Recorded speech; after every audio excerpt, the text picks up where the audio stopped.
Hey, composing gloves here, and today we're going to be talking about major scales.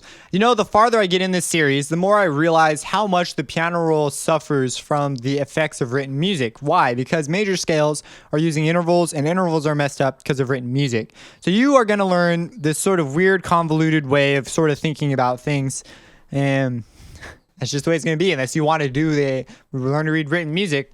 So major scales. So we've talked about intervals. You've learned about intervals. You've learned in the other one, you learned a little bit of how this sort of augments the idea of intervals. And it will carry forward from here because I'm going to point it out one more time. For example, if our bass note is C and we want to go to a major second interval, we're going to go up. So C counts as 1 and then we go up and then we get to 2. And so D would be a major second from C. It's very easy to see on the piano. But then if you count it, you could get weird because you could say, well, I could write D major as a C double sharp, meaning raise it twice. However, if you do that, it's now just a C. The interval would be a unison augmented. I don't know what the term is, but there's a term for it. So don't do that because it's now a weird unison interval because it's not in the second degree. So you're going to suffer from the effects of this and this as you move forward. So there are a variety of ways to get around this to help you learn this, but if you really want, I'm going to give you the goal of building all major scales. So there's two ways to build major scales.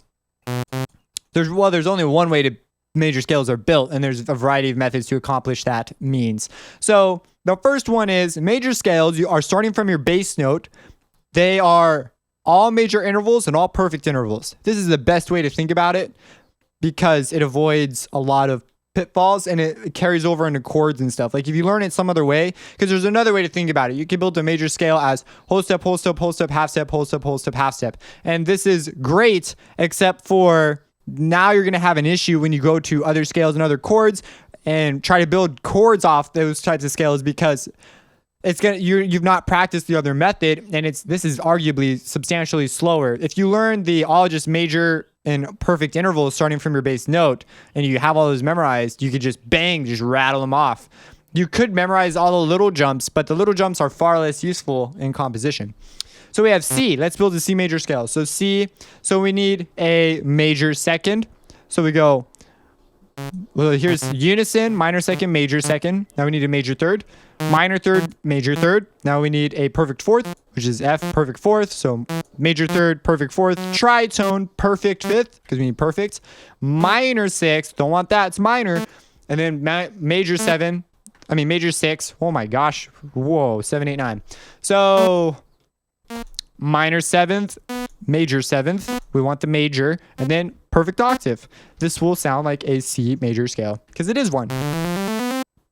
How exciting. It's very exciting. So this is going to allow you to write notes, melodies, pick out things, chords, all that jazz. It all comes from the major scale, and most other scales that you're going to be working with are going to be derived somehow from this. This is the measuring stick of music theory. Like you must learn this. This is like so important. Cannot stress importance enough. So, okay, so this is a major scale. That's really great. How do I do this on another degree? Let's do another one. Okay, well, let's pick G. Let's keep it easy. So G. Well, we need all major and perfect intervals. So we have G, minor second, minor third, major third. So major third, minor third, major third, perfect fourth. Perfect fourth, tritone, perfect fifth, minor sixth, major sixth, minor seventh, major seventh, perfect octave. And so if you do that, you're going to be solid. You're going to be good to go. You'll be able to build major chords. Now your assignment is to do that for all notes. Now in written music, I want to just make you aware in case you're like planning to like work with musicians like, oh yeah, I'll make the Midi thing do the stuff. So if you do that though, there are certain ones that it's just not intuitive to do this on. For example, A sharp is the worst way to think about building an A sharp scale. See, I see A sharp and I toss it out the window. I think B flat. So instead of thinking the A went up a half step, so now it's sharp, I think the B went down. Why would I do this? Well, A sharp has a bunch of additional sharps that are not fun to think about. So I'm just going to think B flat. So, because people don't like thinking in sharp. Well, And the reason there are more sharps is because of the way it lines up in written music. So this is why musicians, when you write an A sharp, are gonna like yell at you and be like, "This is dumb. Why don't you write in B flat?" So there'll be, so for example, if I think in B flat, so this is B flat, and so I need a major second. So you would go through and build it, and it makes no difference to you because you're gonna use that formula I just told you, and it would make literally no difference to you. The way you write it out though, there are additional rules, and so I happen to know. It's going to be this though. Like I just intuitively know, plus I've like memorized a lot. Well, I memorized all of them. So A sharp though, I do not have A sharp memorized. That's ridiculous. I think B flat and E flat. So this is D sharp or E flat because this is a substantially less sharps. Now this is, if this has gone over your head, it doesn't really matter for you piano roll people. But I want to drop it in case you do. I don't want you to look dumb when you say you know music theory and then you start talking about the A sharp major scale or something. You know what I'm talking about? So what your assignment is, if you want to learn this, you're going to do it. You're going to put in the work necessary to do this. So go through each note and make a major scale. So do them all. Make a major scale. And you can do that. Now there are scale helpers that I've shown you, I believe, before. You can go to major and, drop them out. And you'll notice that one thing about this is the intervals stay the same. They don't ever change.